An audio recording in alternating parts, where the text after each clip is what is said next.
ሰላም ጤና ይስጥልን ክቡራንና ውድ አድማጭ ተከታታዮቻችን፣ አሁን በተሰሙና መደመጥ ባለባቸው ሰበርና ልዩ ልዩ መረጃዎችን ይዘን ቀርበናል።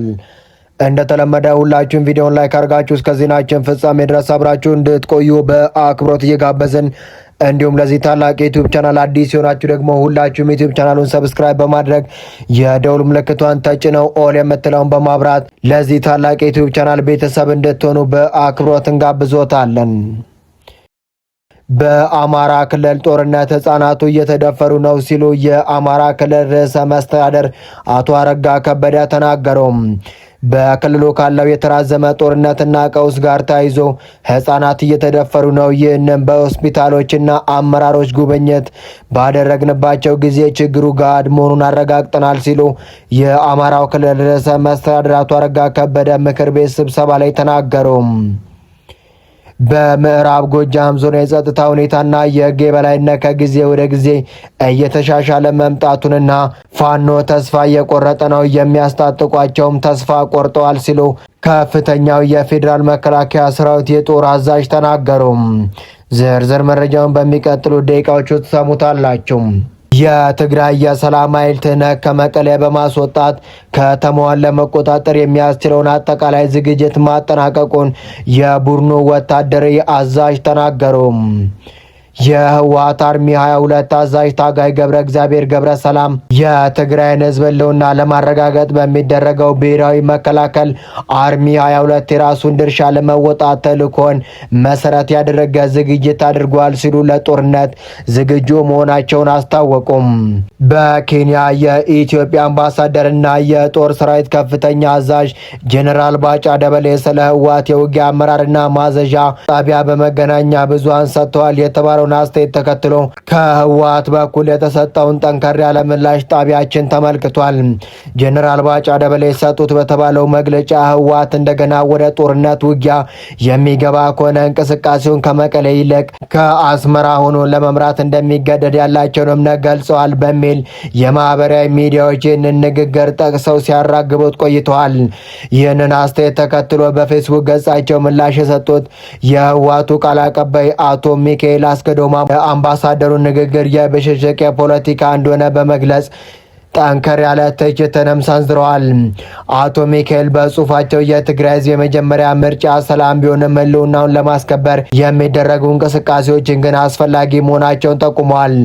አክለውም ስለ ውጊያው ስልት፣ ስለ ማዘዣ ጣቢያ ቅርበትና ርቀት እንዲሁም ስለሚጠቀሙበት ቴክኖሎጂ አምባሳደሩ ለባለሙያዎቹ እንዲተውትና የራሳቸውን ቀጣይ ህይወት በማስተካከል ላይ እንዲያተኩሩ የሚል ጠንከር ያለ ምላሽን ሰጥተዋል። ዝርዝር መረጃውን በሚቀጥሉ ደቂቃዎች ወደ እናንተ እናደርሳለን። እስከ ዜናችን ፍጻሜ ድረስ አብራችሁን ቆዩም። አሁን ወደ አስደመጥናችሁ ዋና ዋና መረጃዎች በቀጥታ ወደ ዝርዝር መረጃው ከማቅናታችን በፊት የምስራቅ አፍሪካ የልማት በየነ መንግስታት ባለስልጣን ወይም ኢጋድ ዋና ጸሐፊ ዶክተር ወርቅነህ ገበየሁ በሱዳን ባደረጉት ይፋ የስራ ጉብኝት ወቅት ከሱዳን የሽግግር ሉዓላዊነት ምክር ቤት ሊቀመንበር ከጀነራል አብዱል ፈታህ አልቡርሃን ጋር የነበራቸውን ቆይታ እናስቀድም። የኢጋድ ሴክሬታሪያት እንደገለጸ ውይይቱ ትኩረቱን ያደረገው በሱዳን ባለው ወቅታዊ ግጭት ዙሪያና በሱዳናውያን የሚመራው ዘላቂ የሰላም መፍትሄ ለማምጣት በሚደረጉ ጥረቶች ላይ ነው። ተቋሙ በቀጠና አብሮነት እንዲሁም ከሱዳን መንግስትና ህዝብ ጋር በሚደረገው የጠበቀ ግንኙነት በኩል ወደፊት የሱዳን ሰላም፣ ደህንነትና ማገገም የሚሰጠውን ድጋፍ አጠናክሮ እንደሚቀጥል አረጋግጧል። ከውይይቱ በኋላ አስተያየታቸውን የሰጡት ዶክተር ወርቅነህ ገበየሁ የሱዳን መጻኢ ቀጠና የአጠቃላይ ሁኔታ ጋር በጥብቅ የተያዘ መሆኑን በመጠቆም የሀገሪቱን ሰላም መስፈን ለቀጠናው ዘላቂ መረጋጋትና በግጭት ለተጎዱ በሚሊዮን ለሚቆጠሩ ሱዳናውያን ወሳኝ መሆኑን አስረድተዋል።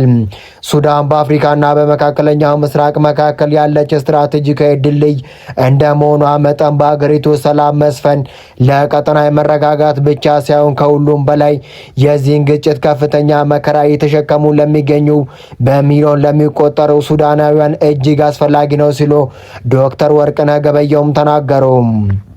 ከትግራይ ጦርነት ሲኦል አመልጠው የተሻለ ህይወት ፍለጋ የጀመሩት ስደት መጨረሻው እንዲህ ያለ አሰቃቂ መከራ ይዞ ይመጣል ብለው በፍጹም አልገመቱም ነበር። 5 ተጋሩ ወጣቶች ከሰሜን ኢትዮጵያ ተነስተው የመከራውን የመን በረሃ አቋርጠው ሳውዲ አረቢያ ለመግባት በሚያደርጉት ጉዞ በየመን በረሃዎች ውስጥ ያለ ስራና ያለ መጠለያ ለቀናት ተንከራተቱ። በዚህ አሰቃቂ ጭንቅ ውስጥ እያሉ ነበር አንድ የሚያውቁት ሰው ቀርቦ ህይወታቸውን በሙሉ የሚቀይር አደገኛ ጥያቄ ያቀረበላቸው። ይህንን እሽግ ይዛችሁ ሂዱ፣ ጥሩ ክፍያ ታገኛላችሁ ይላቸዋል። በውስጡ ምን እንደያዘ እንኳን የሚያውቁት እነዚህ ምስኪኖች በበረሃ ረሃብና በችግር ተገፋፍተው እሽጉን ተቀብለው መንገዳቸውን ይቀጥላሉ። የድንበሩ መስመር ማለፋቸውን እንኳን ባልተረዱበት በዚያ ቅጽበት የሳውዲ ወታደሮች ይከቧቸዋል። ከዚያን ሰዓት ጀምሮ በከሚስ ሙሻይት እስር ቤት ውስጥ ለ3 ዓመታት ያህል በጨለማ ታገቱ። ቋንቋ በማያውቁበት ሀገር ትርጉሙን እንኳን የማይረዱትን የአረበኛ ሰነድ በግድ እንዲፈርሙም ተደረጉ። በፍርድ ቤቱ የቀረቡት በ3 ዓመታት ውስጥ ለ3 ጊዜ ብቻ ሲሆን የችሎቱ ጊዜ ጥቂት ደቂቃዎቹን ብቻ የወሰደና ያለምንም ጠበቃ የተካሄደ ነበረ። በመጨረሻም በዚህ ያልጠበቁት እሽግ ምክንያት በከባድ አደንዛዥ እጽ ዝውውር ተከሰው የሞት ፍርድ ተበየነባቸው። እውነቱ ተሸፍኖ ድምጻቸው ሳይሰማ የህይወታቸው ምዕራፍ በባዕድ ምድር በግፍ ተዘጋ። ይህንን የ5ቱ ተጋሩ ኢትዮጵያውያን ፍርድ ሂደት የተከታተለው ሂውማን ራይትስ ዎች ፍርዱ ፍትሐዊ አልነበረም ሲል ከሶታል።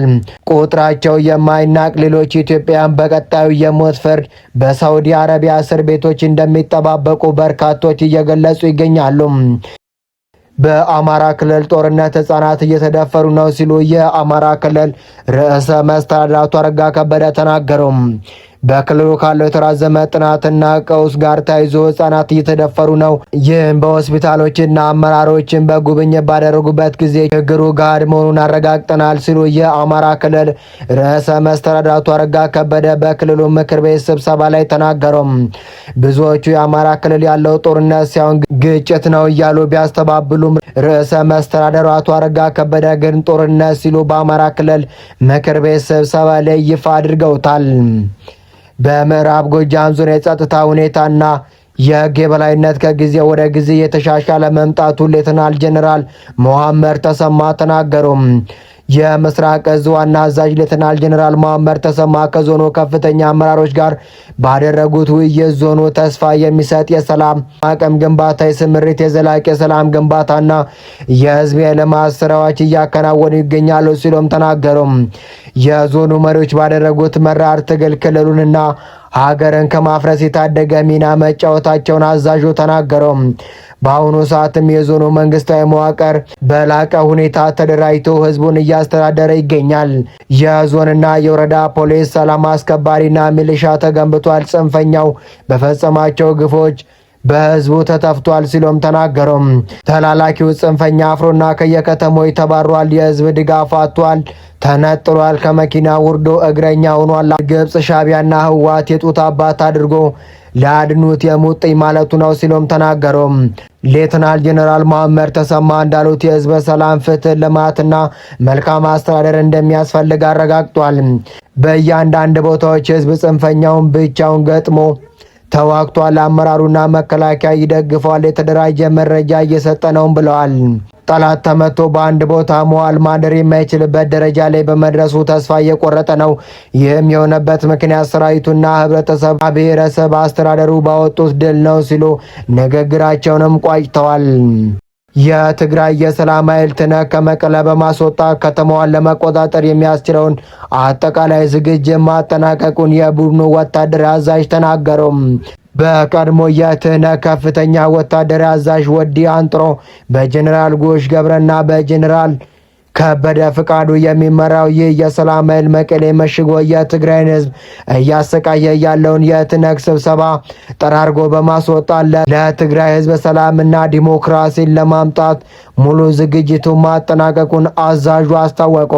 ወታደራዊ አዛዡ ለአዲስ ሪፖርተር ጋዜጣ እንደተናገሩት እስካሁን ባለው መረጃ በማንኛውም ሰዓት የሚሰጠውን ግዳጅ በአግባቡ መወጣት የሚችሉ በርካታ ታጣቂዎች ትነግን በመክዳት ወደ ሀራ መሬት መቀላቀል ላይ ይገኛሉ ሲሉም ተናገሩ። ይህ የታጣቂዎች እንቅስቃሴ የትነግ መዋቅር ከውስጥም ከውጭም በቀላሉ በጣጥሶ ለማምለጥና ቡድኑን ለአንዴና ለመጨረሻ ጊዜ ከትግራይ ምድር ለማስወገድ ምቹ መደላደል የሚፈጠር መሆኑን አዛዡ አክለውም ገልጸዋል። የህወሓት አርሚ 2 አዛዥ ታጋይ ገብረ እግዚአብሔር ገብረ ሰላም የትግራይን ህዝብ ህልውና ለማረጋገጥ በሚደረገው ብሔራዊ መካከል የአርሚ 2 የራሱን ድርሻ ለመወጣት ተልዕኮ መሰረት ያደረገ ሁለተኛ ዙር የፖለቲካና የወታደራዊ ስልጠና ለከፍተኛ የኃይል አመራሮች ሲሰጡ መቆየታቸውንና አሁንም ሰልጣኞቹ ለምረቃ መብቃታቸውን የተናገሩ ሲሆን አያይዘውም ጦርነቱ መጀመሩና ክተት መታወጁንም አውቀዋል። የመከላከያ ሰራዊቱና የህወሓት ከፍተኛ መፋጠጥ ውስጥ እንዳሉ ከባባድ መሳሪያዎችም የአማራ፣ አፋር፣ ትግራይ አካባቢዎችን እየተንቀሳቀሱ እንደሆነ የታወቀ ቢሆንም በፌዴራል መንግስቱና በህወሓት መካከል እስካሁን ምንም አይነት የተኩስ ልውውጥ እንዳልተደረገም ጄኔራሉ ተናገሩም።